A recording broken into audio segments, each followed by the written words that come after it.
Cover 2 podcast is live here on OC Rock Radio, November 1st, 2017. It's a historic day in Los Angeles sports history as the Dodgers are going to be playing in Game 7 later tonight.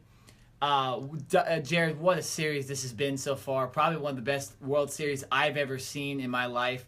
And it all ends tonight at Dodger Stadium. First Game 7 ever at Dodger Stadium. What a night it's going to be. Yeah, it is. It's going to be great. If you're a Dodgers fan or even a Southern California sports fan, I think you have to be rooting for this Dodgers team. Obviously, Nick is in his Turner absolutely. number 10 Dodgers jersey. He's got the backwards cap going on. Nick is like glowing. Full Dodgers today. Glowing with Full excitement Dodgers. right now. So I can't wait to hear your thoughts, obviously, on last night's game and what you think is going to happen tonight.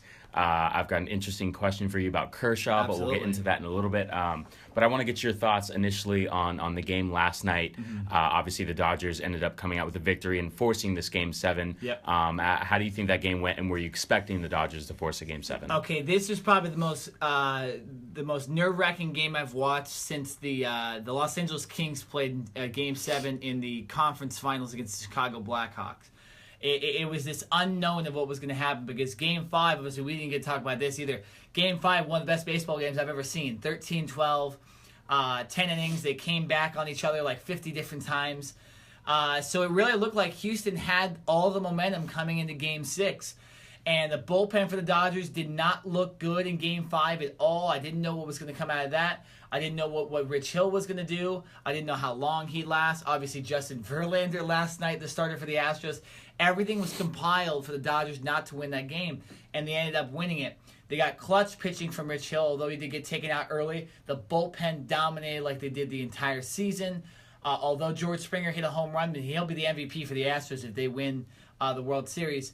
The Dodgers with clutch hits from Chris Taylor, Corey Seager, and then obviously a big home run from Jock Pearson. So a good game last night. The momentum switches now, I believe, in the Dodgers' favor. Kenley Jansen said something interesting before the game. You'll like this. He said, this is about 2 or 3 hours before the game during the press conferences. He said, if we win tonight, the Astros have no chance. That's actually kind of how I thought before that game, too. If they won Game 6, they were going to win Game 7. I personally still think that's going to happen. What were your thoughts on Game 6 last night? Yeah, no, just those comments, first of all, that's a lot of people might take that as being very cocky or overconfident. I like that. And I think that's just showing confidence in not only yourself, but your team. And I don't think it's a jab at the Astros trying to, say something bad about them. I think it's just, saying, hey, listen, we were down 3-2. We fought back, and we have this game at home. Like, we should win. We should be favored. Absolutely. We should come out here and not dominate, but we should come out here and win. So I actually kind of like that statement from him. I did not hear that, and that's very interesting to hear. But, no, as far as this game went, I was not surprised that the Dodgers won, but it's just looking on paper. Before the game started, you see Verlander going for the Astros, and you see Rich Hill going for the Dodgers. Rich Hill is a very, very good pitcher, solid pitcher, been in the league for years.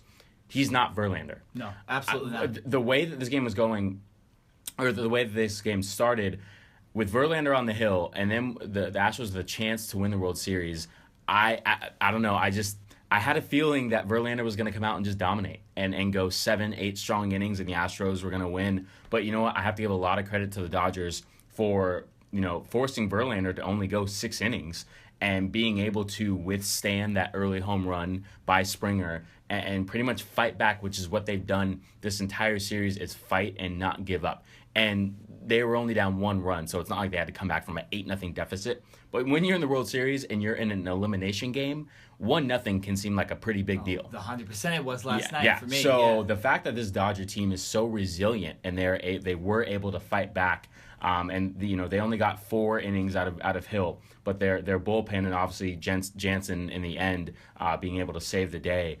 It's like I want to be able to give credit to just one person, but I feel like this is just such a team effort. This is like one of the best teams that I have seen in a really, really long time from this Dodgers organization, and really excited about this Game 7 tonight. Yeah, the thing about Verlander was he was absolutely dominant through 5 innings. It was a borderline no-hitter. Besides a single from Yasiel Puig that George Springer didn't dive for in center field, he essentially had a perfect game against the Dodgers through 5. But the interesting thing was, and like I mentioned, that single by Puig, when there was men on base, Verlander changed a little bit. His command was a little off. You could see the pressure was getting to him a little bit when the crowd would get all excited. And it only happened twice. The first time with Puig on first base, he wasted a lot of pitches in that second inning.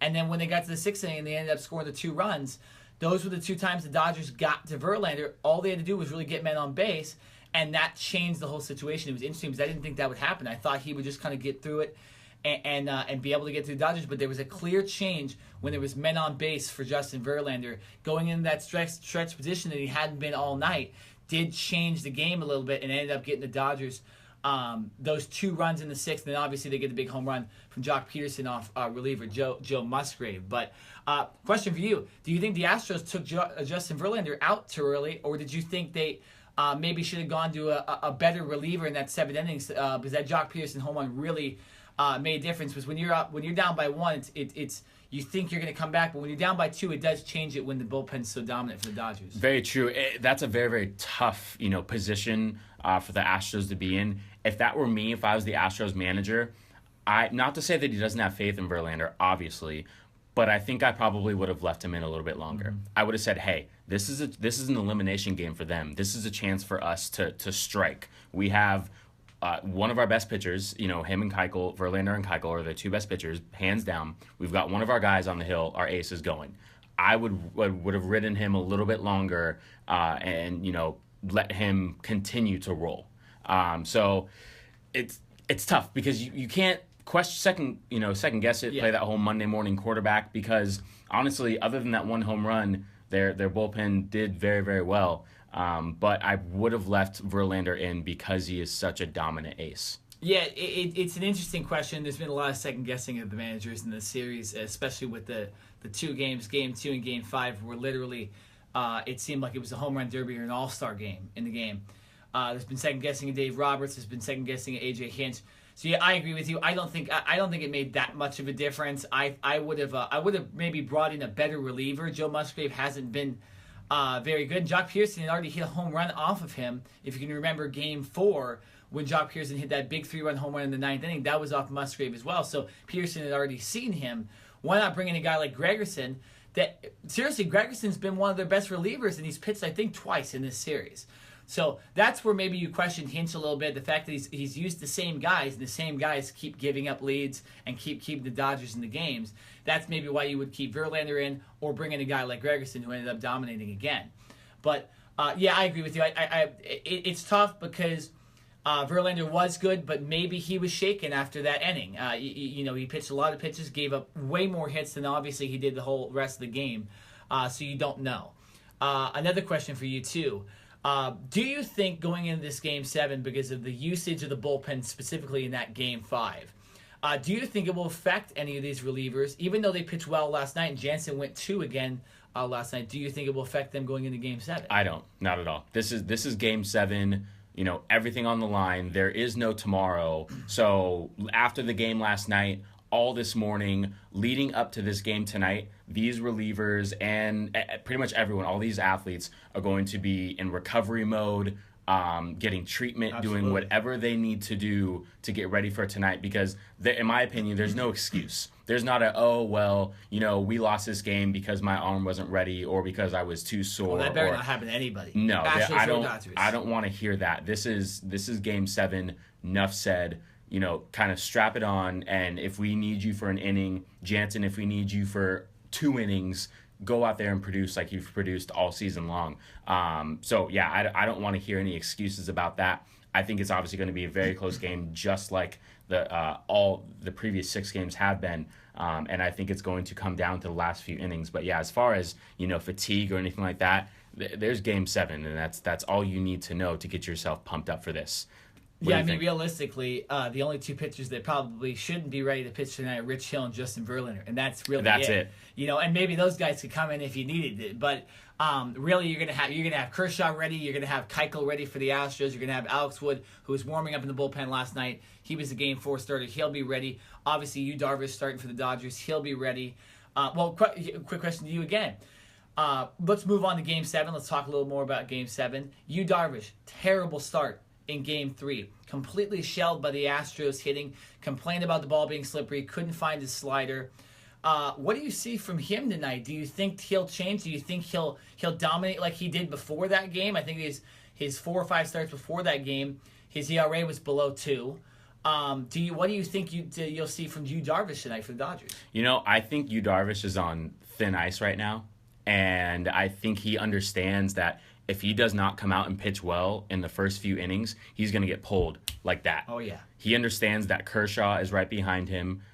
Pretty much like you said, everyone but Rich Hill is going to be ready to go. So because if I'm the Dodgers, because I know that I have Kershaw and I pretty much have the rest of my bullpen ready to go, if Darvish, he is on a very, very short leash. And I mean 2 to 3 innings. And like I'm not joking or trying to be rude or anything. That's just the nature of this game. You 7. Have to. You can't. You can't sit here and let him go inning after inning after inning and not pitching well. Not necessarily, even if he's not giving up runs. If he's got a 15-20 pitch inning here and he gives up a couple walks and he's got a hit here and a hit there and he just doesn't look like the Yu Darvish that we're expecting, then I would have to pull him immediately. So that bullpen better be ready to go. I think the eyes are going to be on that bullpen all night. I think you're going to have guys in the bullpen from like the 2nd, 3rd inning on, just getting loose just in case. Unless Darvish is just dominating. Yeah, that's the only way. But you give up, like, either of these teams give up 1 home run or 2 home runs, I think you're immediately going to see that bullpen fired up and ready to go because, like I said,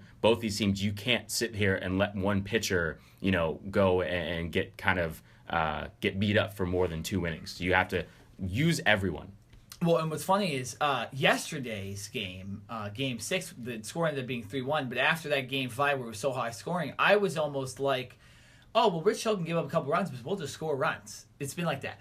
But this proved, this game last night, that that's probably not going to happen again in this series. We're not going to see home run derby. We're going to see tight pitching. And you talk about Darvish. If he's on that short leash, I could see an Alex Wood being ready to come out, almost like a second starter. You have that second guy ready for the game. Wood has pitched great the 2 starts he's had. He pitched against the Cubs in Game 4, the one game they lost, but he really only pitched bad to Javier Baez, who had a couple home runs off of him. And then Game 4 of the World Series, dominated and literally had a no-hitter until George Springer hit a long home run off of him. So Alex Wood's been fantastic in this playoffs. I think that's the guy you have to have right after Darvish, unless he goes deep into the game. Then you can go to your normal bullpen, Jansen, Maeda, Tony Watson, Cingrani, and, of course, Brandon Morrow, too. Now let's move over to the Astros side. Lance McCullers, he's starting the game for the Astros. He pitched Game 3, pretty much won the game for the Astros in Game 3. Probably one of the better pitching performances from an Astros pitcher in this playoff so far. McCullers, a great scene from last night. I don't know if you saw this. About 5 or 10 minutes after the game ended last night, McCullers was throwing on the field with his bullpen coach, warming up for Game 7 already. Because I think he was expecting to actually come into that game last night. The game got further along to where he didn't need to, and so he needed to warm up his arm. But it was interesting to see him out there throwing while the fans were leaving the stadium. You see a Major League pitcher throwing on the field. Yeah. What do you see from Lance McCullers tonight? What do you think he's going to come with? I think he's riding on a lot of momentum from his previous start, and I think he's going to carry that into this game. I think it's a very interesting point, and I wanted to ask you this and get your opinion after I speak. I am a little surprised by both managers, and I understand it. But if I'm either of these managers in Game 7, why aren't you starting Kershaw and or Keuchel?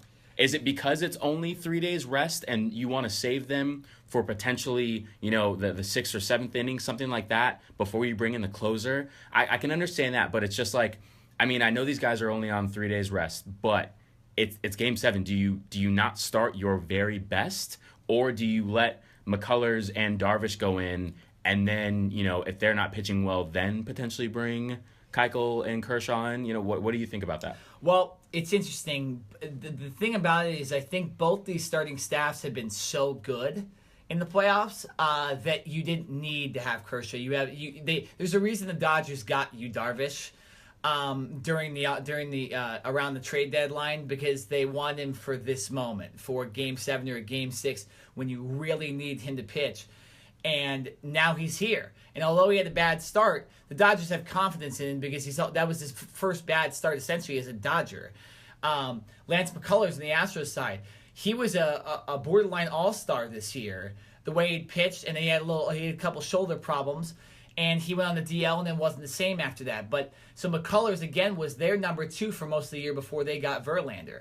And we talk about Rich Hill. Rich Hill, he was signed last year to be the Dodgers' number 3. He ends up pitching at home because he's better at home, and he pitches in the big Game 6. I just think these staffs are so good that you actually don't need Kershaw or Keuchel to pitch that Game 7, but you have him in relief.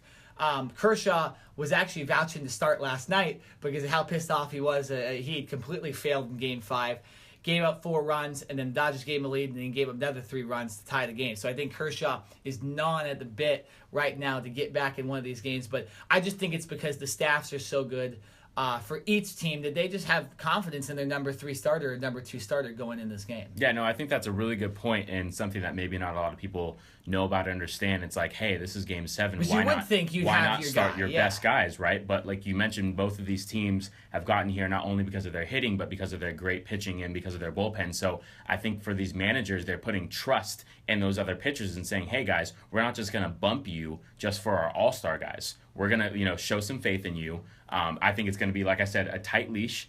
And if they give up a run early or if they don't look confident, I think they're going to get pulled very fast. But they do have the confidence from these managers to at least get the start and have the opportunity to go out and pitch for as long as they can. So very, very interesting matchup tonight. Should we get to predictions yet, or do we? I want to say one more thing before we get to the predictions. Talking about the starters being good, and you look at in the past, these are just 3 games that came on top of my mind. Randy Johnson did not start the Diamondbacks Game 7 in 0-1, came out of the bullpen in relief, actually ended up closing the game. Didn't close the game. Luis Gonzalez hit a walk-off hit, but he ended up pitching all the way into the 9th. John Lackey was the starter for the Angels. Back then, he was a rookie. He was not their number 1. Guy had a second one I was thinking of, and I cannot remember who it was, so I won't say it, but a third one.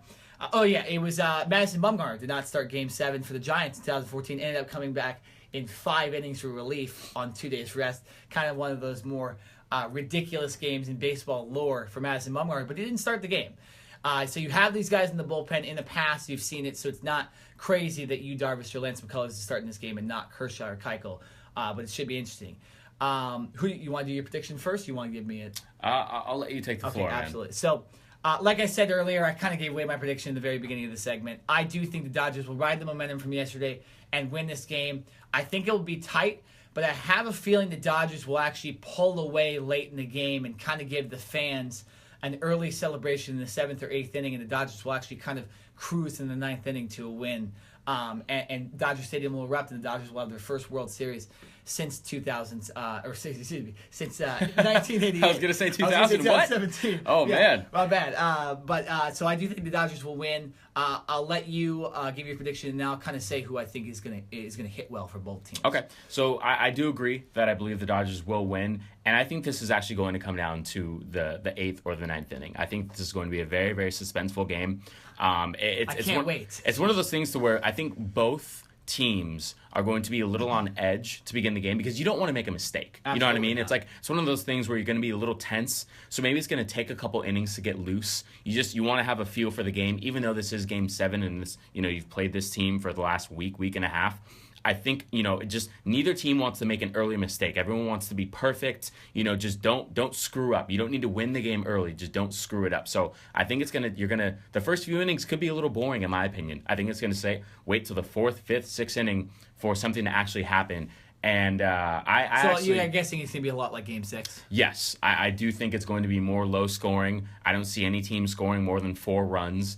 And just to give a player who I think is going to do well, Mr. Yasiel Puig, good the man who has been that. the roller coaster ride of a player with this Dodgers organization, sent down to AAA, coming back up, actually having a relatively productive postseason for this team by his standards.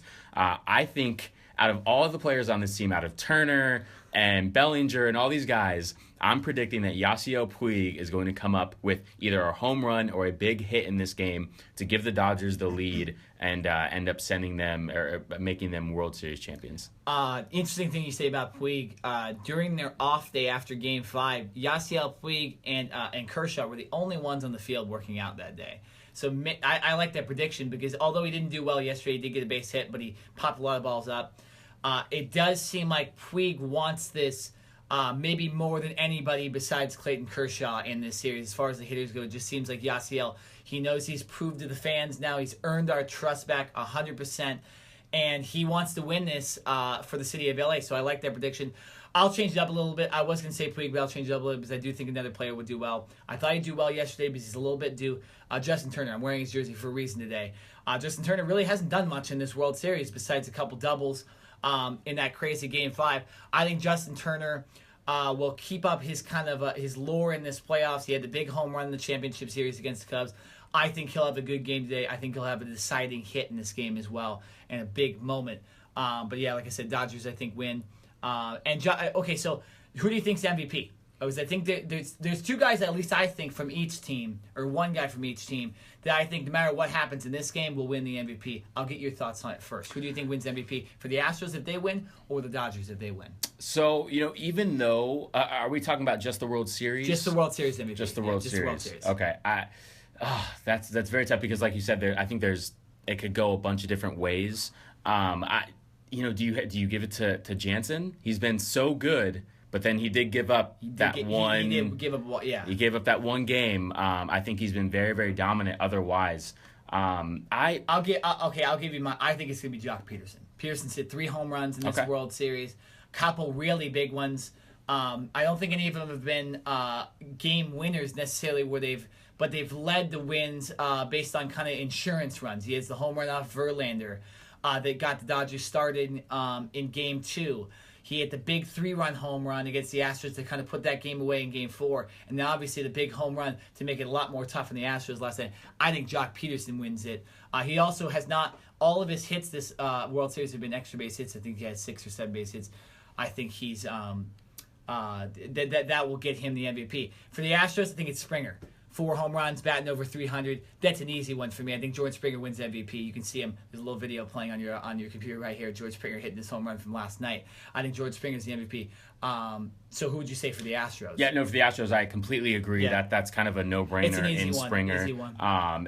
Listen, they have so much firepower on this team with Altuve and Correa, who haven't necessarily had the best of World Series performances. Obviously, throughout the postseason, they've definitely helped get this team to where they are. Yeah. But no, Springer, without a doubt, would be, if the Astros were to win, the postseason World Series MVP, in my opinion. I can't disagree with you with Jock Peterson. I think this Dodgers team is just so balanced, and there's so many different guys who've done well. You mentioned earlier, it is a team effort. It just seems like Jock Peterson's been a little more... Yeah, and that's why I asked if you were specifically talking about the World Series or the postseason as a whole. Yeah, if we're going with the World Series, once again, not to be boring or anything like that, but I do have to agree with you, Jock Peterson, 100%. And I think you bring up a great point that all of his hits have been extra base hits. So it's not like he's just hitting a bloop single or something like that. He's been able to extend and get into scoring position immediately. So I do have to agree with you that I would choose Peterson as well. Big game tonight, Jared. Big game. This is the biggest game I can think of since Lakers-Celtics in 2010, the Game 7. The hype around the city. It's big. Ticket prices are about the same as they were back then, too, for that game. But this is one of the biggest games in LA sports history tonight. And I know we'll both be watching. I know you'll be at the Clipper game tonight. I will be at the Clipper game. But you'll surely see the Clippers if something happens. Will 100%. definitely be showing the game on the big screen. Yeah. I'll be watching at home. A nervous wreck until they take a big lead or end up winning this game. Yeah, I expect plenty of texts and updates and minute-by-minute stats, please. Should I just give you like an ESPN, I should just be like the ESPN app and just text you? Yeah, hey, listen. Out to like Taylor to start, what I'm saying? I'm just going to FaceTime you, and you're just going to have your phone put up on the TV. Oh, my data might go out. So I get to watch that game and be live for the Clippers game. It's kind of the best of both worlds. We know the Clippers are going to win tonight, for sure. Dallas Mavericks. Hopefully they do. Yeah, hopefully they do. Let's not guarantee anything like that. But so we'll be right back. That's the end of our World Series coverage. We're both hoping the Dodgers win this World Series tonight. It's going to be big for LA. We'll be back. College football playoff rankings came out yesterday. The second biggest thing that was on yesterday. So we'll talk about that and the rest of the college football weekend when we come back on the Cover 2 podcast. Yesterday, the initial college football playoff rankings were released, and Alabama is not number 1. Georgia took the top spot, followed by Alabama, Notre Dame, and Clemson. Oklahoma and Ohio State are sitting just outside the top 4. I predicted Georgia, Bama, Oklahoma, Notre Dame, And what college football came out with, it was Georgia, Bama, Notre Dame, Clemson. Okay, here's the key in this thing. Here is the key in this thing. What I really, really like that they did is Miami and Wisconsin. Let's talk about Wisconsin. Wisconsin was all the way down at 9, even though they were 8-0. So the committee once again says undefeated is not the determining factor. What does that mean? Force universities to play legitimate out-of-conference schedules. Cover 2 podcast back on OC Rock Radio. No, Nick, for some reason, I just told you to lead in, and I had to make a little sound there. Nick over here trying to steal my thunder. No. So we're this segment is going to be college football talk, and for those who don't know, the first college football playoff rankings came out this week. And there was definitely some movement going on. Oh, yeah, it was... the favored number 1 Alabama, pretty much favored and number 1 throughout the preseason and all the way up until this week, is now number 2 as the other SEC team, Georgia, leapfrogs Alabama to take that number 1 spot. We have Notre Dame coming in at number 3. Notre Dame just an amazing year so far, going from an unranked team at the beginning of the season all the way into the top 4 now with that big, huge, dominant performance against USC a couple weeks ago that kind of really put this team into the top 10. Big win against NC State last week. Yep, and NC State as well. And then Clemson being that 4th team in there, and I know Nick has got a little something to say about that. So I want to get your first thoughts just on these rankings and what you think. Well, as far as first three go, I'm perfectly fine with them being in. I disagree with Georgia being number 1 and Alabama being number 2, but they'll probably play each other, so that will be sorted out. That doesn't matter too much. I like Notre Dame at number 3, but my problem is Clemson at number 4. Clemson, they have a big loss to Syracuse, which is the one thing I thought would get them a little lower in the rankings. For some reason, the committee thinks they're a better team than they are. I mean, they've beaten Virginia Tech, who's in the middle of the ranks, they're number 13, and they've also beaten Auburn, who's in the middle of the ranks, number 14. But Oklahoma and Ohio State are 5 and 6, and Oklahoma's beat Ohio State. So, and they've only lost to Iowa State, who's number 15. So I don't understand how Oklahoma, number 1, could be below Clemson. Doesn't make a lot of sense.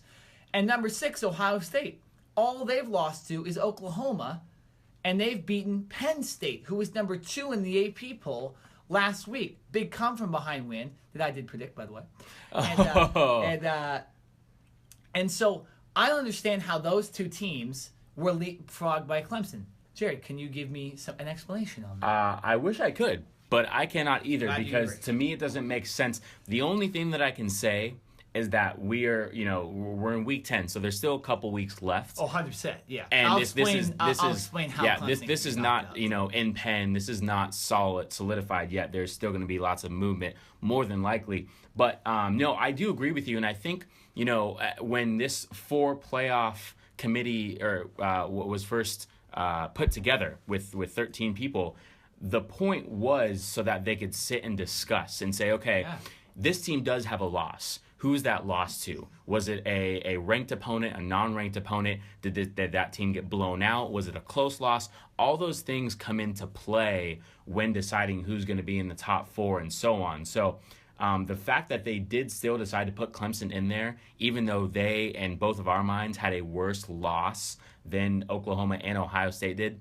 is somewhat surprising to me. And also, in my opinion, I don't think that the ACC is as strong as the Big 10 or the Big 12 necessarily. I agree. So that's just another reason why we're kind of dumbfounded in a sense as to why Clemson is in this number 4 spot. What I will say is I don't expect Clemson to be in this number 4 spot for long. Nope.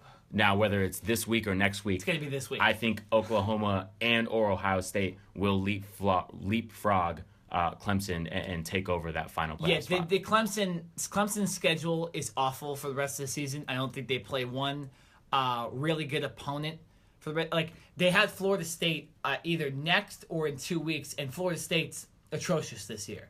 You would have thought they would have been in the top 10 right now. DeAndre Francois, the loss of him at quarterback for Florida State's really affected them. So Clemson's schedule doesn't look as good. That doesn't matter. Okay, Clemson's schedule is not that good, so they shouldn't be there. The thing is, though, Clemson's, I think their toughest matchup will probably be against a Miami team in the ACC Championship if Miami can last all the way there, or a rematch against Virginia Tech. That will be their biggest game for the rest of the season. Oklahoma, for example, who's number 5, has Oklahoma State this week and still plays TCU, who's number 8. So any win against both those teams will get them ahead of Clemson. I mean, literally this week, if Oklahoma beats Oklahoma State, Oklahoma's vaulting to number 4, maybe number 3. Ohio State, for example. Ohio State's still going to play number 9 Michigan, or number 9 Wisconsin in the Big Ten Championship. They also play Michigan in the rivalry game. Michigan will more than likely be ranked by the time that game comes up. So they still have 2 games. They'll leapfrog more than likely Clemson, at least in the rankings, maybe not in the Final Four. But so there's ways for these teams to leapfrog Clemson. I even think TCU, if they can get a big win against Oklahoma later this season and then win the Big 12 championship, I think they could leapfrog Clemson. The problem is Clemson's schedule, and maybe that's why they put him in at number 4, but you can't just put in teams to keep them close. That's not the way these rankings are supposed to go. It's a little bit of favoritism on the committee's opinion, in my opinion, that I think because they were defending national champs, they decided to try to put him in there. Yeah. Do you see any team outside of Oklahoma and Ohio State, so the number 7 team, Penn State on down, that has a legitimate shot to bump into this top 4, move up into this top 4 spot? I think it's TCU, like I was just mentioning. TCU still plays Oklahoma. They still play the Big 10 championship game, or Big 12 championship game, excuse me. And they had a big win against Oklahoma State. Their only loss was to Iowa State. They could rematch them later in the season if Iowa State ends up being undefeated for the rest of the season. So I think TCU could get in. I also think, listen to this, Auburn could also leave. Really? Auburn is way out number 14. Auburn still has to play Georgia and Alabama this season. If they beat both those teams, you gotta vault them back. Even with 2 losses on their record already? Absolutely. Well, give me this. They've lost to Clemson. And they lost to LSU. And LSU, who is ranked. LSU's not that good, obviously, but they are ranked. I think they're, 8 or 19. So it's not that bad of a loss. That's 2 losses to teams that are ranked. But that's what I'm saying. If they beat Alabama and Georgia and then win the SEC championship game against another really formidable opponent, wouldn't that probably vault them in 11-2? I think this is the one year where we get a 2-loss team in there in that final. I think the only team really, though, is probably Auburn. But as far as the team way back, Auburn's pretty much the only team that could do that. Okay, no, you bring up some great points. Yeah. You know what? Because Auburn has those 2 losses, and I understand the one against LSU was, I believe, by 1 point. It was kind of a last-minute loss. Yeah. And the other loss to Clemson, who's obviously very formidable. The 2 losses on there almost is like it's kind of like a deal breaker in a sense, and it's more for me. Because we haven't seen it yet, we haven't seen that 2-loss team get in the top 4. I'm gonna wait until I see it. Type of thing. So, I can see that. I can agree with you. So right now, you're looking at some 1-loss teams: Virginia Tech, Washington, Oklahoma State, who we mentioned has that big matchup. Well, Oklahoma State's got to beat Oklahoma to get. Very true. Miami undefeated 7-0, even though they haven't had the toughest schedule so far. Wisconsin, who even though they're undefeated at 8-0, we both don't feel they deserve to be in that number 9 spot. Well, no, I'm actually glad they were moved down to number 9. I was going to ask you about that because I think they were number 4 in the AP poll. Yeah, number 4 in the AP poll. And that's just that's record bias, them being 8-0, because their schedule's been atrocious. They've played nobody better than Purdue this season. And I think this is, again, basing off their roster and basing off their team last year, the reason they're that high. They're at number 9 because there is something to being undefeated, and they're winning games by a lot, so there is something to that. But obviously with Alabama, the committee is doing a good job with these undefeated teams, saying, well, you guys aren't playing tough opponents. Although Alabama and Wisconsin are killing opponents, they both moved down in their rankings from the AP poll to their rankings in the college football playoff poll, because I think the committee's really trying to say, guys, you need to schedule better teams, because if you don't, we're going to move you down, and we're going to say you're not as good. Now, if Alabama ends up whooping everybody's butt in the Final Four, then it doesn't matter what they were ranked. It doesn't matter if they're number 3. But for now, it looks like Alabama might be the number 2 team because Georgia has had the tougher schedule, and they have the same record. But it's interesting because, now I want to ask you this too. So Miami, They're 7-0. Another team that is maybe a little bit of record bias being there in the top 10. Miami's another team that could get into the Final Four. You know why? They played Notre Dame still this season. So still a lot of big games. There's another team that could leapfrog Clemson as well. Obviously, they'd have to beat Clemson, but they could leapfrog them. So there's still a lot to be decided in this college football season. I think I saw a graphic last night when I was watching the college football ranking announcement on ESPN that said the last 4 years there's been a team every year that's been below the top 10. When I mean below the top 10, I mean like 11, 12, 13. That have made it into the Final Four at the end of the season. So really? The initial rankings, there's always been a team. So don't give up. Even if your team has 1 loss or 2 losses, say in Auburn, you can't give up on the season because you might have a chance. There's still ways for these teams to get in, and it's super interesting. What are your kind of final thoughts on the rankings, or if you have anything else you want to say? Yeah, no, that's a great point. And I think I just want to say, no, Miami, their schedule has not been the toughest. They do, however, They also have a canceled game. They from do. that hurricane, They do. too. This week they do play Virginia Tech, ranked number 13. you So go. that's There a you go. huge game for them. Forgot about that. And then obviously, like you mentioned, they do play the now ranked number 3 Notre Dame team. They do get Notre Dame at home. I believe they're at Virginia Tech. So if Miami wins those 2 games and then they win their last game of the season, I think Which you would probably have be to against Clemson, too. Yeah, you have to make a strong case for that team to push up into that top 4 spot. Right now, Miami's ranked number 10, so it would be somewhat of a big jump for them. But I think they could do it. I think right now the 2 solid picks to land in the top 4 are Georgia and Alabama. Even though Notre Dame has come on strong this season, kind of out of nowhere, I still am not 100% sold on them. No, I'm not More so because of their quarterback play or lack thereof as far as experience goes. Wimbush. They have a lot of talent. Great running back. Great running back, but the non-experience factor is something that I'm still a little hesitant and not wanting to put this team in there full throw. One more question for you, real quick, before we move on to the kind of this week's games.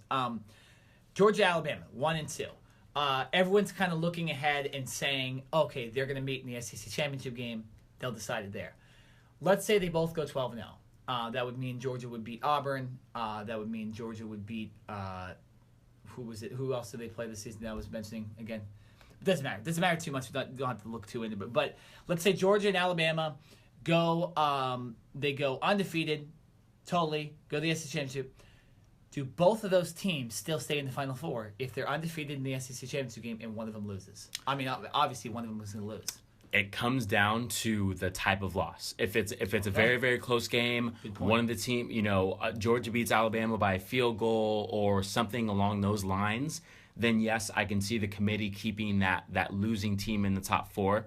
If it's somewhat of a blowout or more of a dominant performance by one of the 2 teams, then I think you have to take that losing team out.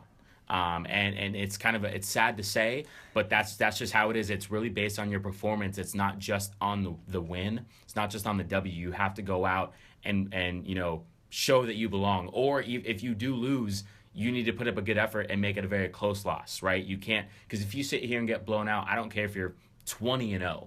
If you get blown out in one game, unfortunately, the way that the college football rankings work and that's just the nature of this beast. There's going to be another team who maybe isn't as good, but maybe they only have 1 loss, but they didn't get blown out. Yeah, they only lost by 3 points. So that team, in my mind, and I believe in the committee's mind, would move ahead of a Georgia or Alabama. Who do you think has I personally think Georgia, based on their schedule, if they lost, they'd have a better chance of staying in than Alabama. It would be, because Alabama's schedule really is just Auburn. And now I think they play LSU this week, but it's really just Auburn as far as really tough teams. It is, and it's Auburn's the last game of the season. They do play LSU this week. That's obviously they play Mississippi State. a big rivalry game. It's tough. It's just you want to say Alabama just because Alabama's always there. They've been there so consistently for the last 6, 7, 8 years that it's like to not have Alabama there is just, it doesn't seem right. But then again, this Georgia team, this team is rolling right now, and obviously you've still got Nick Chubb. You've got this defense that, in my opinion, is I think right now better than Alabama's defense. this defense will. Interesting take there. Yeah. No, I'm all in on this Georgia defense. Totally. Well, we still have a bet looming. If these teams end up playing in the SEC championship game, we have a bet looming because I still do believe Alabama's the better team. And now you're coming and saying that Georgia's defense is better than Alabama's. Man, I'm ready to take this bet right now. Let's do it right now. I will, because listen, this is no shade against Alabama at all. Okay. But this Georgia defense, like just rankings wise, and points given up, points against, all those factors, Georgia right now I think has the best defense in college football. And Georgia's head coach, if you don't remember, is from Alabama. He was the defensive coordinator under Nick Saban for about 3 to 4 years. So he pretty much took that same concept and that same defense, plugged it into Georgia, where they still get those same SEC recruits. Maybe not, the exact same as Alabama, but they're still getting those SEC just ridiculously strong, big, guys that come and start playing as a freshman. So because they're getting that same type of talent and it's the same scheme, I'm not surprised at all why this Georgia defense is playing so well. And I think that's the main reason why this team is doing well. Their offense has obviously been able to score more points than I thought, but without this defense, there's no way they'd be in the top 4. What do you always say, Jared? Defense wins championships. And that's these two teams, Alabama and Georgia, have good defenses, along with Notre Dame. Notre Dame, another a physical defense. And then we'll see Ohio State will probably get in.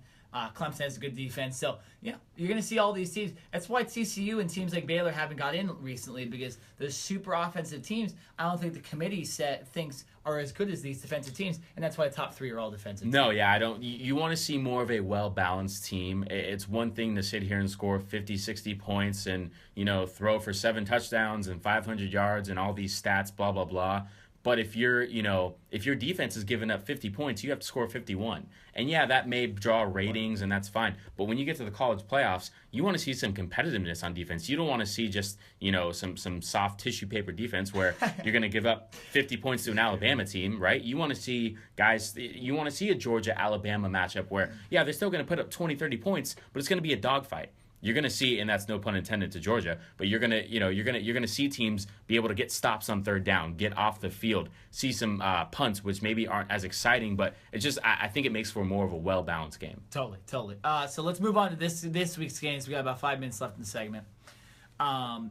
So a couple solid games this week. Obviously, we talked about Oklahoma and Oklahoma State, Bedlam this weekend. That's a huge game. USC plays U of A.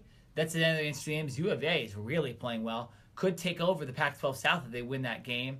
Clemson, NC State, another solid game. We were mentioning one earlier too. We were talking about. I forget what the matchup was. Virginia Tech, Miami. That's another interesting game. Yeah. Alabama, LSU. A lot of really good games. So why don't we do another little pick'em section on some of these really good games this week as far as the ranked teams go. So you can just go down the screen right there. We'll just start picking teams. So let's start with U of A and USC. I'll pick this one first.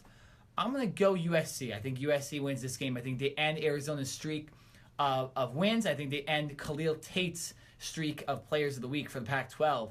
Although he's been a great player from Gardena Serra, about 30 minutes up the road from here at Saddleback College.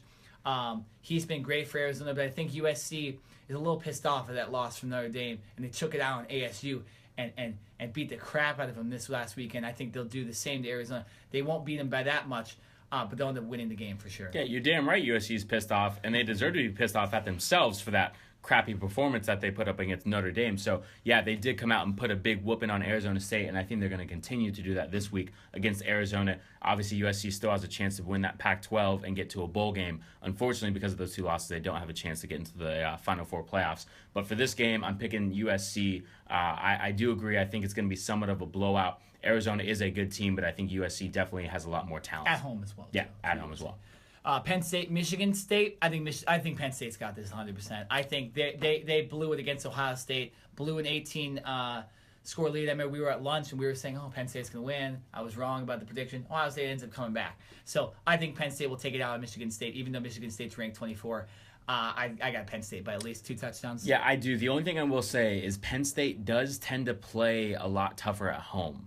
So they are Michigan State. They are ranked, and even though they're 24, I'm not gonna just come in here and say that Penn State is gonna completely just roll over Michigan State, because I don't think that's this team. This team is a very, very tough, well-nosed or hard-nosed playing team. They play solid defense.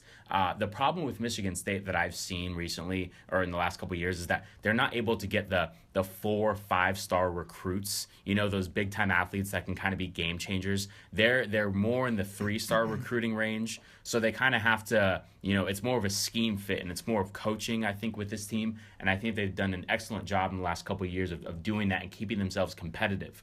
So I think this will be a closer game than most people think, but I do agree that Penn State is the better team and should come out with the victory. Totally. Let's keep moving down the little thing. Okay, so Clemson, NC State. I think this is going to be Clemson. I think Clemson's defense will stop NC State's solid offense this year. I think Vegas has Clemson at 8.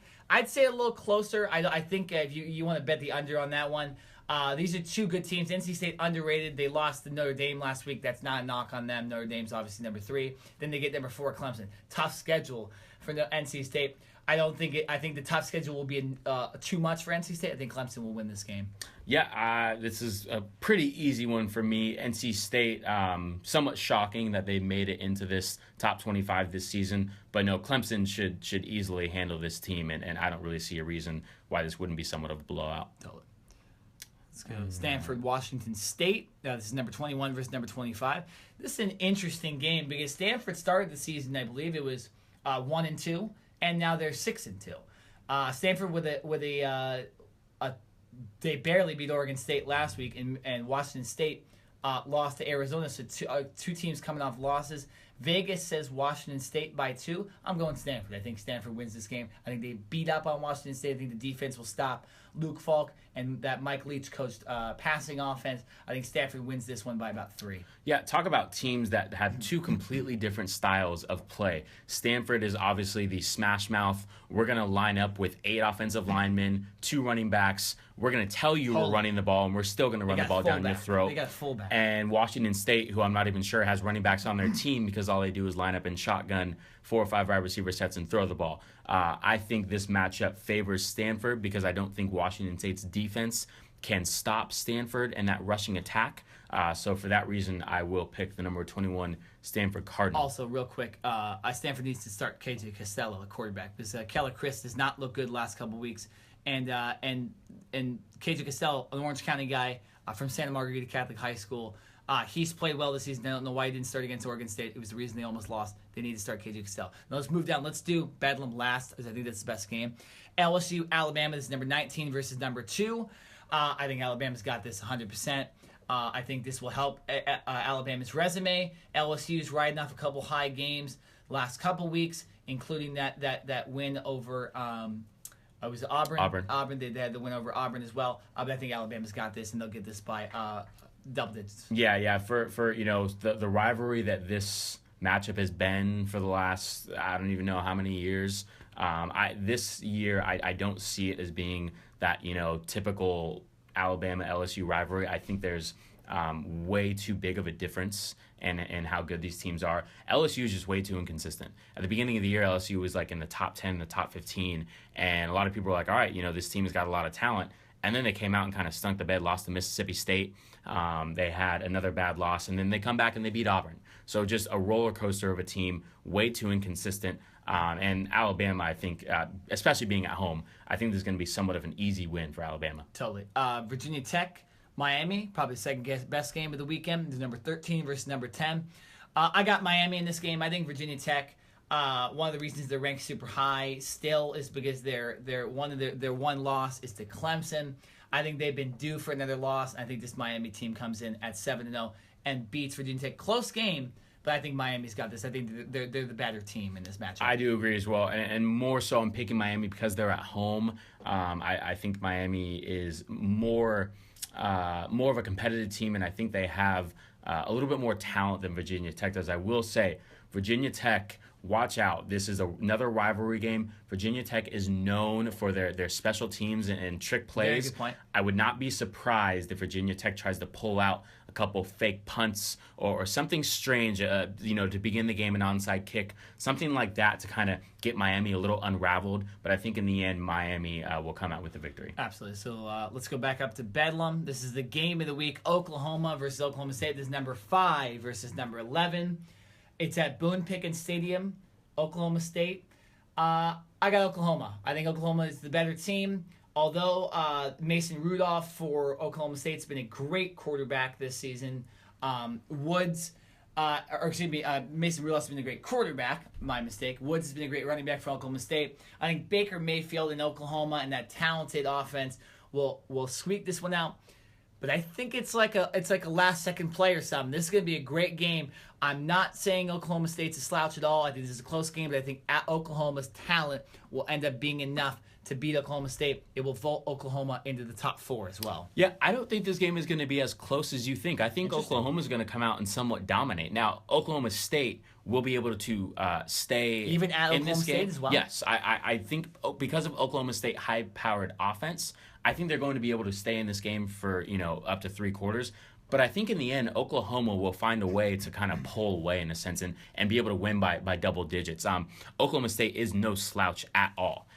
But I think Oklahoma has way better talent, and other than that one loss earlier in the year, this team has too much talent to not come out and dominate on a big stage like this. You want to get into the top 4 because right now you're number 5. You want to prove that you're better than Clemson and Notre Dame. You come out and you kind of put your stamp on this game and come out and dominate, and I think that's what they're going to do. Absolutely. So good pick'em section. We'll be right back with another edition of Do You Care? Oh, yeah. A couple interesting stories today. We'll be back on the Cover 2 podcast. Astros got a one-out hit by Alex Bregman, and the booing for Yuli Gurriel. The gesture he made in the direction of Yu Darvish after the home run in Game 3. By the way, Yu Darvish would get the ball as it stands right now in a Game 7 if there is one. Yu Darvish could not have handled that situation better. Gurriel suspended for 5 games to start next season. Let's be clear. I don't believe it's ever fair to question anything about LeBron James from the months of November to April. This is a man that is completely judged up on what transpires in April, May, and June. And the fact that this guy is being subjected and this team is being subjected to such inquiry right now, just 7 games into the season, is utterly ridiculous. Season, Joe Girardi oversaw a young, energetic, talented team to a whisker of the World Series. He will not be the manager when that team takes its next steps towards that title. Girardi is out, ending a career in pinstripes that included 4 years as a catcher, 1 as a coach, and a decade as a manager. Carson Wentz might be the MVP. Deshaun Watson might go to the Hall of Fame at this rate. And he might be he's probably the rookie of the year. You passed on both of them. You got your quarterback, and you miss him allegedly. Please don't let this be true. You miss him because he's celebrating. You're celebrating, and you're like, oh, I thought you were calling. Oh, no, you're supposed to call.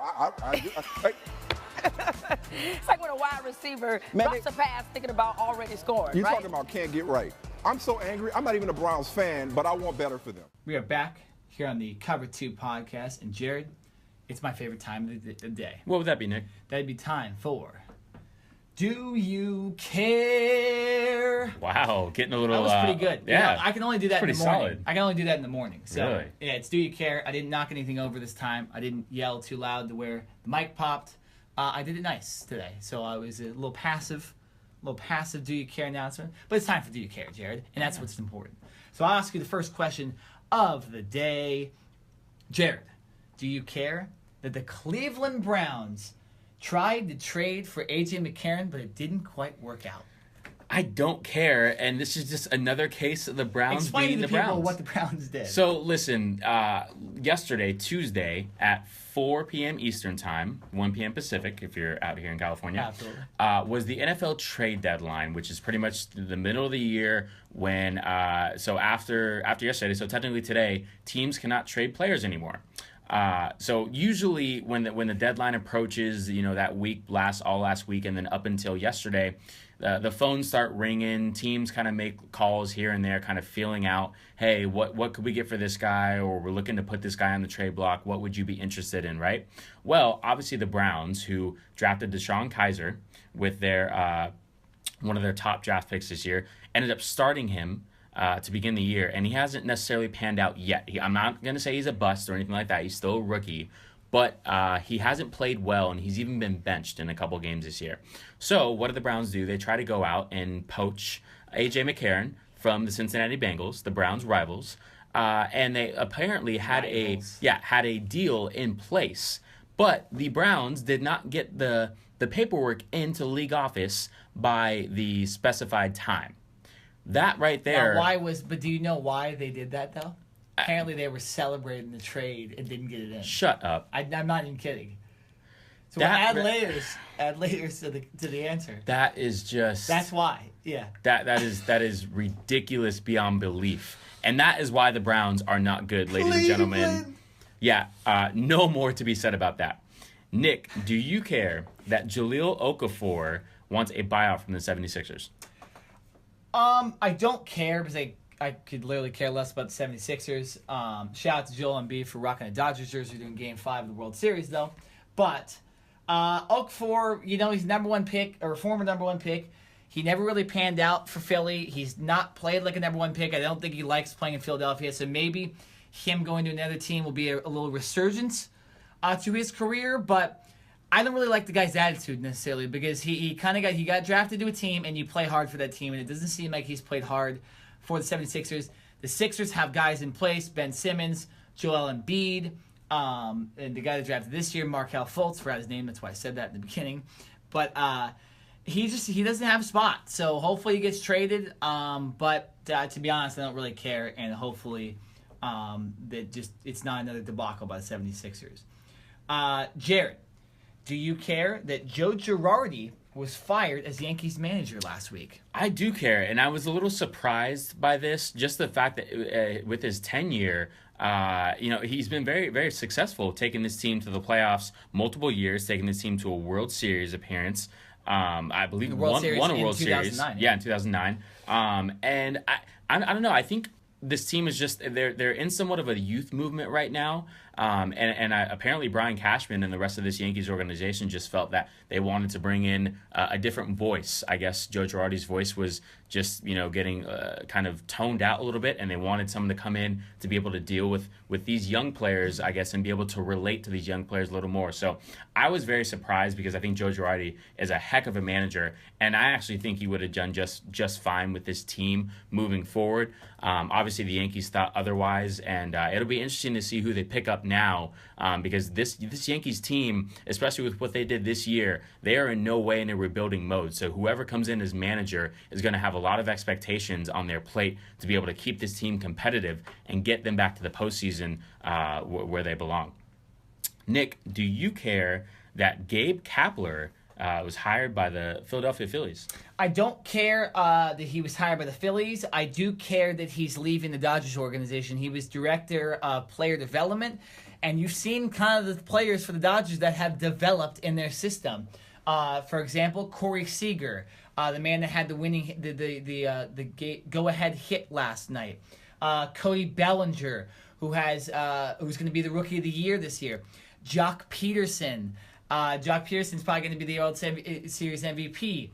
These are all guys that Gabe Kapler had something to do with the Dodgers, and now he's going to the Phillies. I think he has managerial experience only in single A, so this should be a new thing with him as far as being a manager. But it hits me because I'm a Dodger fan, obviously, and we're losing a key guy in that front office that's developed some of the best players in baseball. We're losing him for the organization. So I don't care that he's Phillies manager, but I do care that he's leaving the Dodgers for sure. Jared, do you care that the Cleveland Cavaliers are struggling a lot to begin this season? I do not care. Not to say that this is surprising, but this Cleveland Cavaliers team did have a little bit of turnover. And for everyone who was just, kind of gung-ho with Dwayne Wade coming in and being able to step right in with this team, I wasn't hesitant. But like I say, with a lot of big trades, and even with these moves like Kevin Durant going to Oklahoma City and Russell Westbrook pairing up with Paul George and Carmelo Anthony. You mean Kevin Durant going to the Warriors? The Warriors. I'm sorry about that. Yeah, thank you for correcting me. With all these trades and all these these superstars coming together, it's going to take time. Now, obviously, Dwayne Wade and LeBron played together in Miami for 4 years and won 2 NBA championships. But still, Dwayne Wade is now moving to a new team. He is now having to get acclimated with this new team, and actually, the first 2 or 3 games was starting, and now he's coming off the bench. Talked about that last week. We did, because of J.R. Smith and his little crybaby act, and wanted to start. So I think it's somewhat of an act right now of, okay, Tyronn Lue, the head coach of the Cavaliers, is trying to figure out what his best lineups are, what his best bench rotation should be. So I'm not surprised by this. It's going to take time. Listen, this Cavaliers team is going to make the playoffs, okay? Don't think that just because they're 3-4, the season's over, or anything like that. Give them another week or two. Let them get settled into each player's roles, and this team is going to get on a roll. The East is not as competitive as the West, so this team will be just fine moving forward. Nick, do you care that Brock Osweiler is now starting for the Denver Broncos, and Trevor Siemian is now on the bench? I don't care because I'm not a Broncos fan, but I do care the fact that I kind of was saying this on Twitter during Monday Night Football. Siemian does not look like a starting quarterback anymore, and I believe he should have been benched last week. He shouldn't have started that Monday Night Football game. I still think Paxton Lynch should be the starter, although he's injured. That's probably he's still coming back from an injury. That's not why he's starting. It's not like a decision, but. Hey, Brock Osweiler has another chance to be an NFL quarterback. It didn't work out with the Browns. It didn't work out with the Texans. It didn't work out with the Broncos in his first stint, even though he was 5-2. So he has the ability to do it. But I do think that when they went to the Super Bowl that year and Peyton Manning ended up taking over his job, and rightfully so, that Brock Osweiler, when he was 5-2, was winning those games because of the Broncos defense. Now that the Broncos defense isn't playing as well, and that they're not as good as they were during that Super Bowl year, he's not playing as well, and so is Trevor Siemian's being affected by that as well. But I just think there needs to be a change of quarterback for the Broncos. I still think Paxton Lynch, give him a shot if Osweiler doesn't work out. But hey, good for Osweiler. He joined a team and now he gets to start. Anytime you're starting a quarterback in the NFL, that's a good thing, even if you've been a failure for 3 other teams.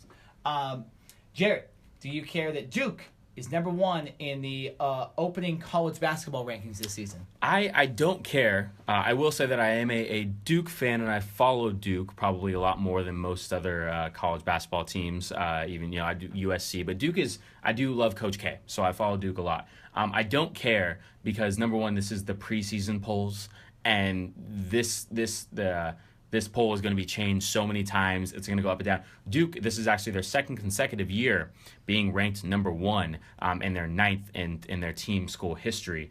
But last year, Duke started number 1, and then they fell off and weren't really the team that we all expected them to be. So they do have a lot of talent. I believe they were either number 1 or number 2 in the recruiting rankings this year, bringing in Marvin Bagley the third, and more 5-star athletes. So this team is very, very talented.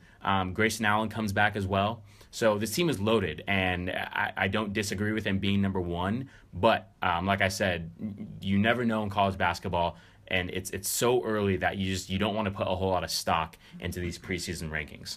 Nick, final question of this segment: do you care that the Houston Astros, Gurriel, was booed at Dodger Stadium last night? I do care because he deserves to get booed because he did a racist. What am I trying to say? He did a racist thing with his hands to his eyes. He made his eyes more squintier. That's in reference to Yu Darvish being an Asian pitcher. Clearly a racist remark he did during the game 3 when they were shelling Darvish in that game. He was suspended for the first 5 games of the 2018 season, was not suspended for the World Series. I disagreed with that, but it's actually going to make it a lot better when the Dodgers beat the Astros tonight, that they beat him in the lineup. It's almost good. And Dave Roberts actually said the same thing for the Dodgers, that he was actually happy that Gurriel was in the lineup so they could beat Yuli Gurriel. Gurriel, he showed remorse, and Darvish handled it really well and said he kind of forgives him and all that stuff. But the Dodger fans do not forgive that easy. And if you watch Game 6, Gurriel was literally booed throughout his entire bat, every single bat of the game. Rich Hill, in fact, last night, actually stepped off the mound and walked backwards toward the shortstop position so the fans could boo him louder. Because Rich Hill, I think, actually took it most personally when Gurriel did that. So Rich Hill juicing the crowd a little bit last night and getting more boos for Gurriel.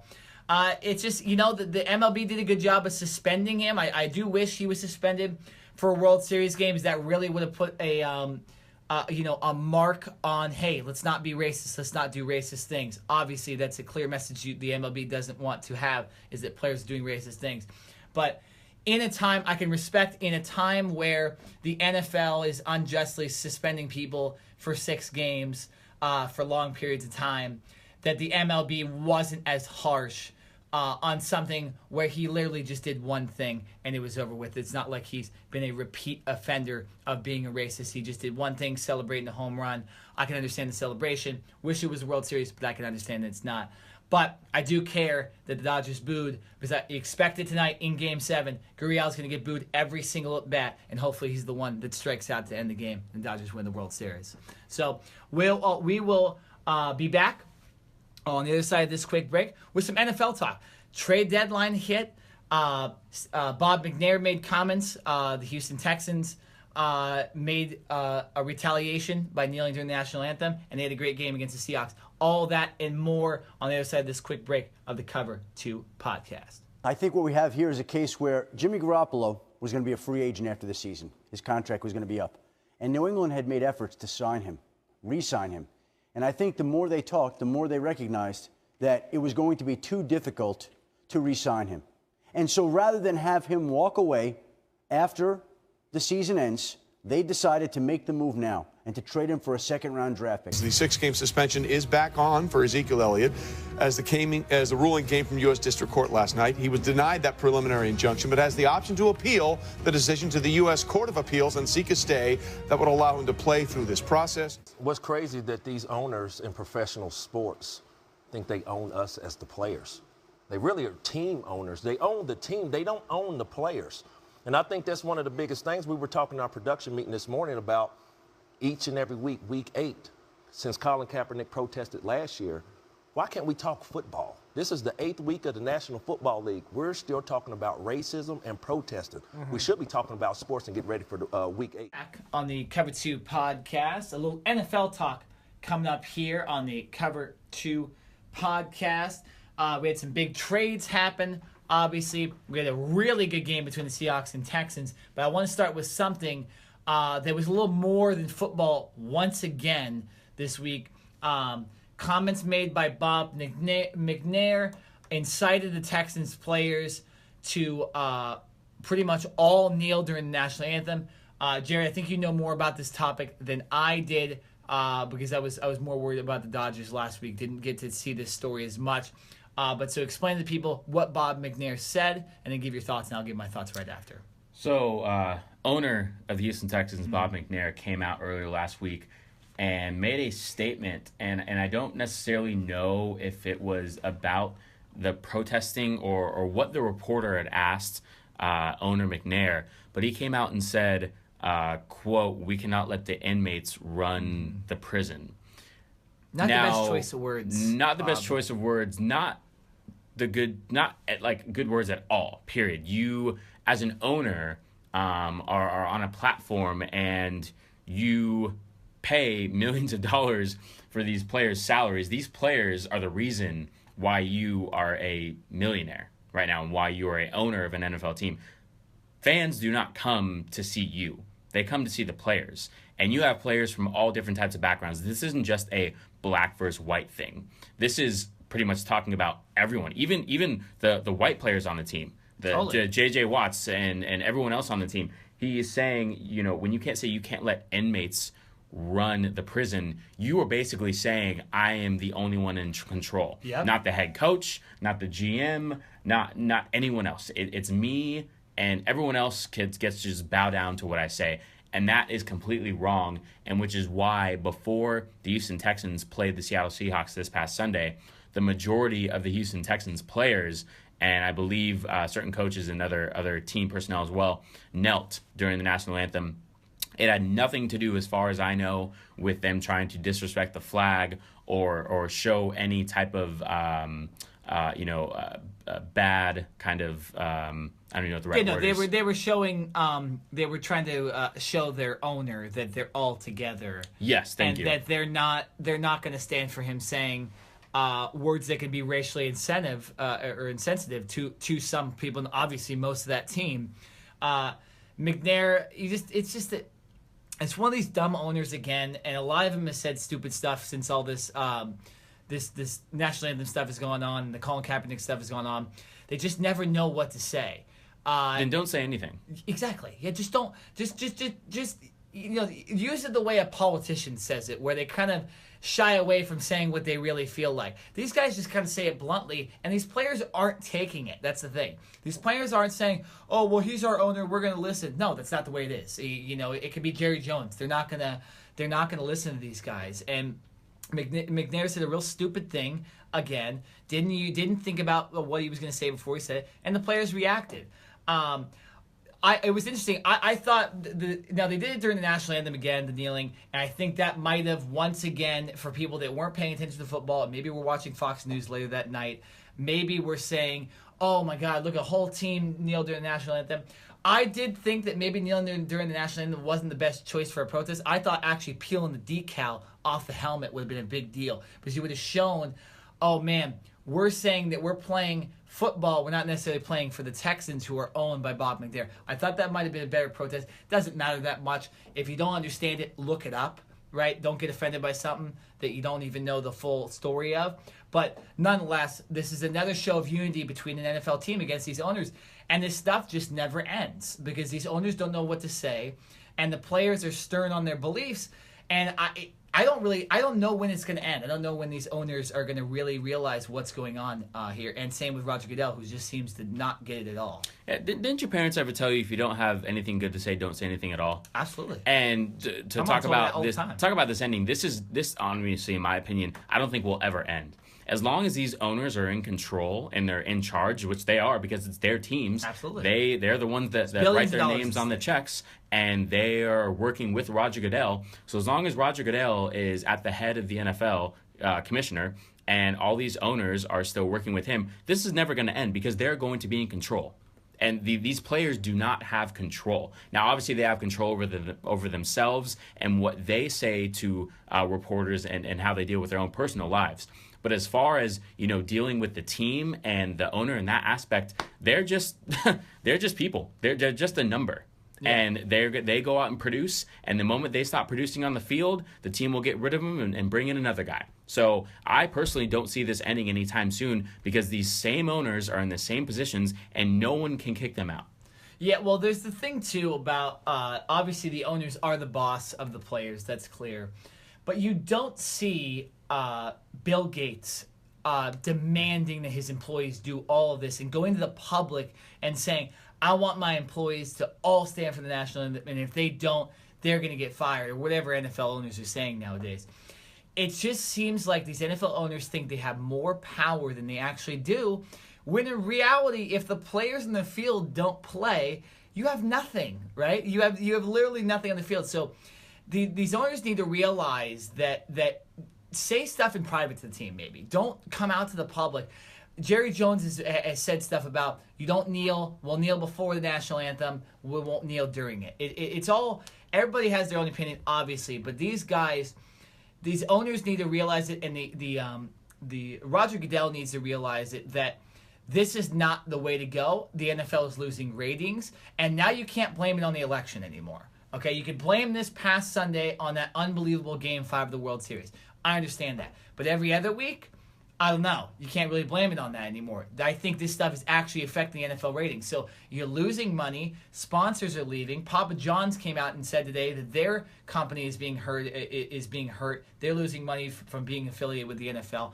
So this all needs to resolve soon, because if not, the NFL is really going to be in trouble as far as their image goes. No, they're already in trouble for their image.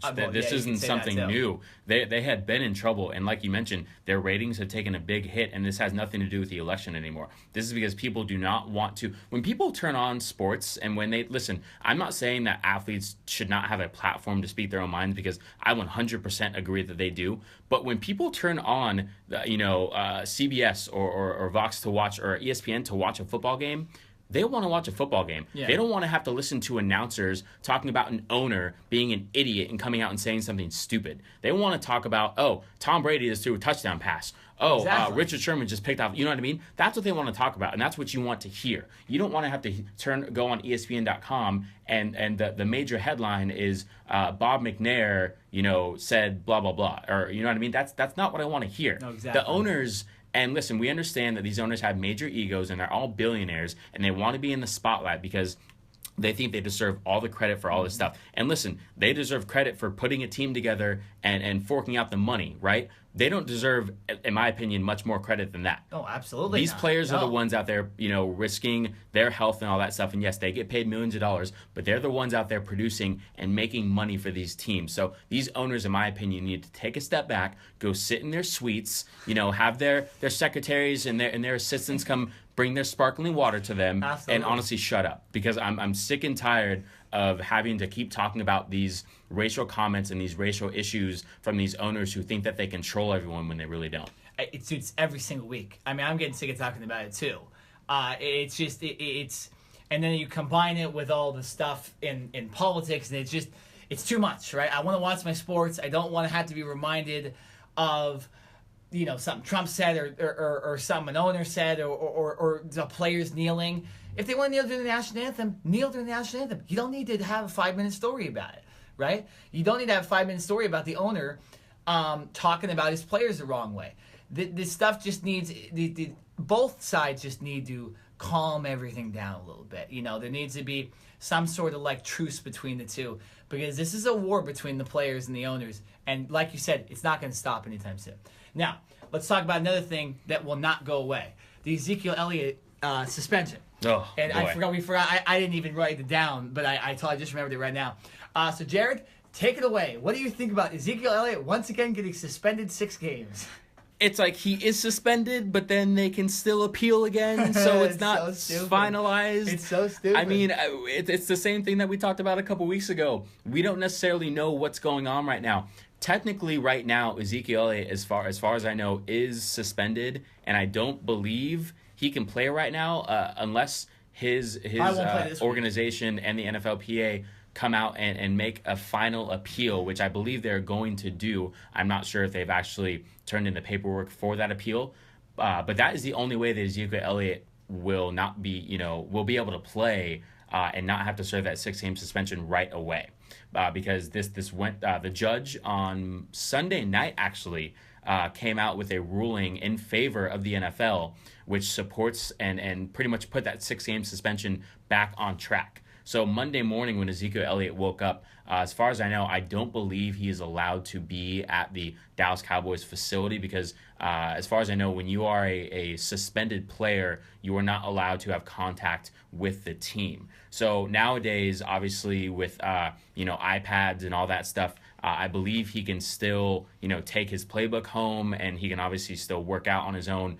But I don't believe he can have any contact with any coaches or other teammates or even be in the facility during the suspension. So once again, it continues to be a roller coaster. I'm in limbo right now still because we don't know exactly what is finalized. Yeah. They say he's suspended, but then they can still go out and appeal. So it's not completely 100% done. Honestly, I would just like to see a resolution to this. Obviously, if Ezekiel Elliott is innocent, which, until proven guilty, I feel that he's innocent right now. Something needs to be done, and this needs to be ended because we've gone through now 8 weeks of football, and every week we've had to talk about this. Is Ezekiel Elliott going to play? Is he going to be suspended? He's on a week-to-week basis. What's going to happen? He either just needs to, serve the 6-game suspension, or a judge needs to rule that there needs to be no suspension. It needs to be one or the other Because I'm sorry, as a Cowboys fan, I'm tired of sitting here and talking about this. I still don't even understand what is completely going on. And to me, it makes, as this process goes on further and further, I get more lost. No, I agree with you. I mean, the reason I ask you every week is because I don't know what's going on. And you're asking the wrong guy because I don't even know what's going on. Yeah, and I can understand why you wouldn't. I mean, everything's super confusing. I'll say this: the Cowboys definitely, like I've said in the past, do not want to make this last until the playoffs. Too, you don't want him to get suspended in, say, week 13, and then he's missing the first week of the playoffs, right? So this either needs to be resolved within the next 1 or 2 weeks, or Zeke just needs to take the suspension like Tom Brady did and just deal with it. He'll come back, whatever, week 15 or week 16. He would come back, I believe, middle of December against Oakland if the suspension starts right now. So I think that'd be like week 15, right? Yes, I believe. So I say do that, because I say, hey, serve the suspension. Then you have nothing to deal with. You don't have to go to court. You don't have to dress up every day to go. It's just, I say take the suspension. The Cowboys will more than likely be fine without him as far as the wild card goes, because the NFC's been kind of crazy and there's a lot of teams with similar records. I still think the Cowboys could beat most teams without Ezekiel Elliott. It would be tough because they run a lot of their offense around him. But I think, do you want him suspended for the playoffs? Or do you want him suspended for those games that are really going to matter late in the season? I don't know. But it's interesting, and I say just take the suspension. What are your thoughts on it as far as taking the suspension or still battling it? I think it's very tough, and unless you're in Ezekiel Elliott's position, I think it's tough to make a ruling. Listen, if I'm Ezekiel Elliott, and I don't think anyone for that matter wants their name associated with domestic violence. So if he and his team and his group feel that he did not do anything wrong or out of his rights, then I think you need to continue to fight it. Because like I said, if at the end of the day, your name gets associated with domestic violence next to it, that's going to be with you for life. Doesn't look good. People are never, ever going to forget that. And like I said, if that were me and I knew I was innocent, I would fight till the death. I would fight till the very end, even if that meant appealing until the very end, and having to miss playoff games and having to even miss potentially the start of next season. I would do that if it meant clearing my name. So that's a good point you make. Yeah, that's a good way to see it. That's where I stand, because listen, I don't care. Listen, I'm not trying to hurt my team, or if I'm Ezekiel Elliott, you're not trying to not be on the field and play and represent for your team. But at the end of the day, you have to stand up for your name. And if you feel that you're innocent, you have to do everything within your power to prove your innocence. Because right now, the NFL has a grudge out there, and because they made a big mistake with Ray Rice and only gave him that short suspension, they want to make sure that they come out and try to prove a point with Ezekiel Elliott. So if I'm him, I'm saying, heck no, that's not happening with me. Prove to me that I did something wrong. Because right now, the NFL has not come out with any type of evidence to physically prove that Ezekiel Elliott did anything wrong with this woman. Totally. So until that happens, if I'm Zeke, I'm fighting this till the end. Yeah, and Jerry Jones came out and said that I believe he said it was like an injustice, that there's a target on Ezekiel Elliott's back, which is funny because none of the owners will sign Colin Kaepernick either. So that's kind of an interesting statement to make for Jerry Jones. But nonetheless, let's get this stupid Ezekiel Elliott thing over with, because I know obviously you as a Cowboys fan, you want it, but I want to see as an NFC fan and a guy that's a Cardinals fan and wants to see the Cardinals win. I want to know if Ezekiel Elliott's going to be on the field for some of these games. I want to know if we have a chance for the playoffs. So it's everybody. It's everybody in the NFC should care if Ezekiel Elliott gets suspended, because it's going to count. So let's move on from all that stuff. Let's move on to the trade deadline. And we talked about a little bit with the A.J. McCarron thing and the Browns and Do You Care? But now let's go full bore into it. A lot of big trades. I have 4 on here, 4 giant trades that happened. This has been the best trade deadline of all time in the NFL. Yeah, the NFL typically is very, very quiet and mellow during the trade deadline. It's not like baseball or basketball where guys are getting traded. No, and in the last couple of years, with the salary cap rising and with more wiggle room for these teams, you're starting to see more big-time trades, and that's definitely what we saw yesterday. Yeah, and Adrian Peterson obviously went to the Cardinals a couple weeks ago. Now the trade deadline's over, like you mentioned, so there won't be any more trades there won't be any more trades. People can still get released and signed. But let's start with this.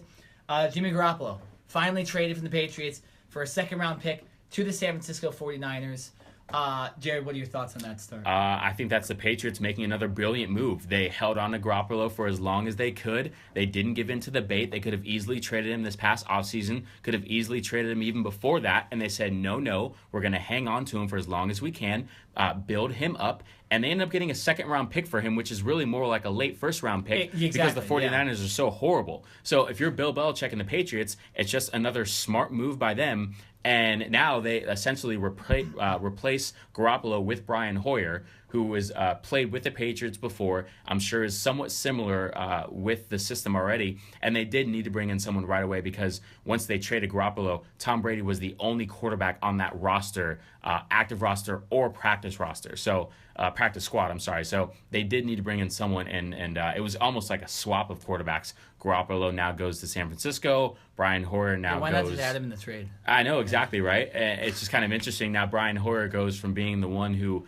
was helping this 49ers team lose to now potentially having a chance to win in the Super Bowl.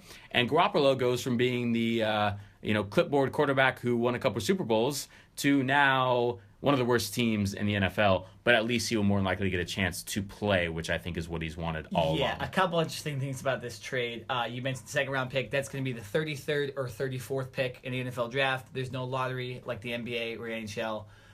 Whatever they're going to end up as number 1 or number 2. So they're going to end up as number 33 or 34 in the second round. So you're right. It's really, they got a first-round pick for him.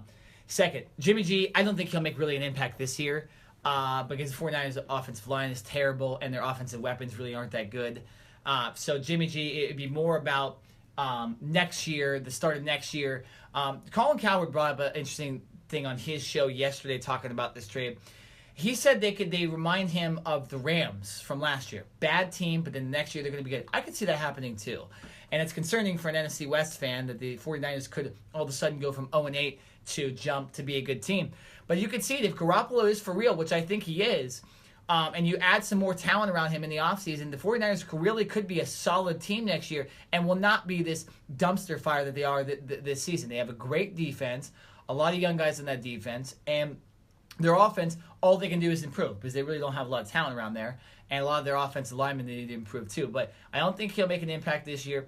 Another interesting thing about the Patriots side of this is that they won't play the 49ers for another 2.5 years as well. So I don't know if they put that into it, but you won't face Jimmy G until for another 2.5 years. So when he's in the prime of his career, the Patriots won't end up having to face him. Maybe a little insider thing right there that the Patriots did, but nonetheless, scared that the NFC West adds another great quarterback, but good for the 49ers that they're finally going to get out of the cellar. Let's move to Kelvin Benjamin. This one surprised me. Traded to the Buffalo Bills, I believe, for like a 4th-round pick or something like that. Benjamin, he caught a touchdown for the Panthers last week, and it looked like he was still a big part of their offense, and all of a sudden they trade him. I'm baffled by it. I understand why they trade him. The Panthers have a clear chance at the playoffs. They're 5-3. Maybe they didn't want to pay his contract coming up this year. I don't know. But this surprised me, and good for the Bills. They're 5-2. They get a star receiver, a big guy to go along with Jordan Matthews, and obviously their quarterback Tyrod Taylor. So good for them. But this baffles me. I don't know why Carolina did this. I think it has to be cap reasons for next year that they didn't want to sign him. What are your thoughts? It has to be cap reasons because if I'm Carolina, listen, the division that they're in, the NFC South, they're not out of it yet. And to me, this only hurts Cam Newton. Kelvin Benjamin is a huge receiver, almost like in a tight end's body, but he can run faster than a tight end. And with Cam Newton, he's not the most accurate quarterback. So to have bigger receivers and bigger people that he can throw to gives you a bigger window, a bigger target. You don't always have to be on point with your throws. So for Carolina, unless it's major cap reasons and they were just strapped with not that much cap space, I don't really see why else you would trade Kelvin Benjamin unless there's something going on behind the scenes that we don't know about, whether he wasn't happy or whether the organization wasn't happy with him. I know that the last 2 off seasons, Kelvin Benjamin has come into training camp a little overweight. Mm-hmm. And, throughout training camp, he's actually gotten himself back down to playing weight. But, maybe Carolina was fed up with that. Who knows? I think this is definitely a win for the Buffalo Bills. This will help Tyrod Taylor. You mentioned along with Jordan Matthews, giving Kelvin Benjamin that kind of 2-headed monster, 2 bigger receivers for Tyrod Taylor now. to go along with LaShawn McCoy and that great rushing attack. So I think the Buffalo Bills are kind of making a playoff push. They're sitting here at 5-2. Yeah, very underrated. Yeah. No one's really talking about that. Same record as Patriots. Yeah, right? so to get Kelvin Benjamin, I think that's huge. And I think they're saying, hey, listen, we're going to make a strong push for this. We're not just going to, hand this to the Patriots just because they've won the division the last 20 plus years. So great job on Buffalo's part. I'm still a little confused as to why Carolina made this move. Yeah, I don't understand it either, but we'll see. Hopefully it helps the Bills. Hopefully the Bills can win the AFC East. It'd be always nice if the Patriots didn't win the AFC East for once. And we'll see if maybe it helps the Carolina Panthers. You never know. You've seen this in the past where they get away players and then they play well. Look at the Saints with Adrian Peterson. So let's move another big trade. Jay Ajayi in the NFC. He moves from the AFC in Miami to the NFC in Philadelphia. Ugh. Philadelphia, in my opinion, the best team in the NFL, just got a whole lot better, and now they have a two-headed monster running back, LeGarrette Blount and Jay Ajayi. Jared, how you feeling about the Philadelphia Eagles improving again? Really? Like the Eagles they're 7-1 right now, and they needed to go out and trade for another stud all-pro running back? Are you kidding? Looks like they had to. Now I'm not saying LeGarrette Blount is, a Pro Bowl running back, but in the red zone and short goal line, yeah, LeGarrette Blount is a really, really good beast. And now you add Ajayi, who can be more of the change of pace back. Are you kidding? I mean, listen, as a Cowboys fan, I'm really upset about this because I didn't want to see this happen. For the Eagles, it's very, very smart. They had Kenyon Barner, who they brought back, who's more of a special teams guy. But other than Blount, I don't think they had another guy that they were very comfortable with bringing in for kind of, the long haul drives and that type of thing. So very, very smart move on this team's part. But yeah, for the rest of the NFL, watch out because this Eagles team just got more dominant. Yeah, like I said, the best team in the NFL improved. They had a running back. They have so many weapons on offense. Nelson Aguilar, Zach Ertz, now Ajayi, Blount, obviously the possible MVP. We can stop. We don't Carson need to continue. Wentz. The defense is great too. They got a great defensive line. Good Lord. I'm just kidding. Okay, but Jared's, he's sitting back in his chair right now, wondering what the Cowboys are going to have to do to beat this Eagles team. So good for the Eagles. Obviously, they go from a team that was not making the playoffs last year to possibly the best team in the league. Real quick, because we're running low on time, only about 2 minutes left in this segment before the show ends.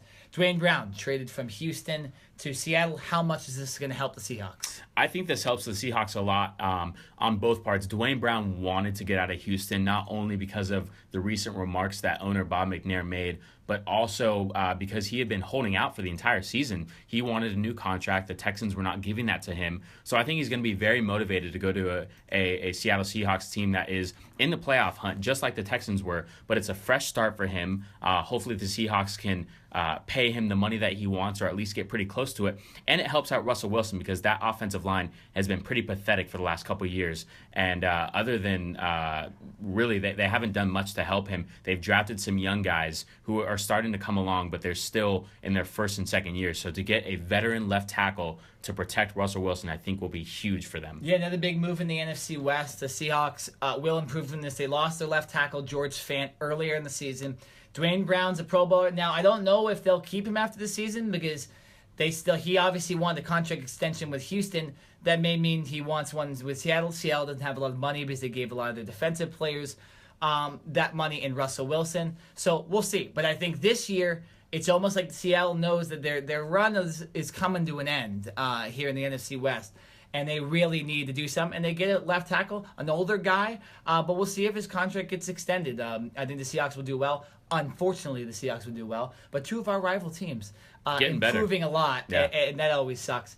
And even another team in the NFC West improving as well. So that's the end of the podcast for today. A lot of talk on the NFL, the college football rankings, and obviously the World Series.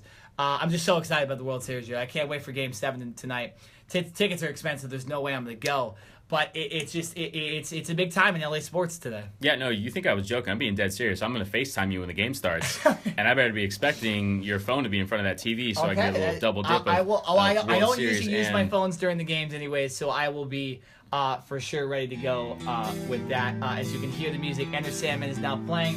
That marks the end of the podcast. Game 7 tonight. One of the biggest sports games in LA history is tonight. Let's go Dodgers, man. Hopefully they can pull this out and we can have a parade this weekend. I'm Nick Nina. I'm Jared Smith. And this has been the Cover 2 Podcast.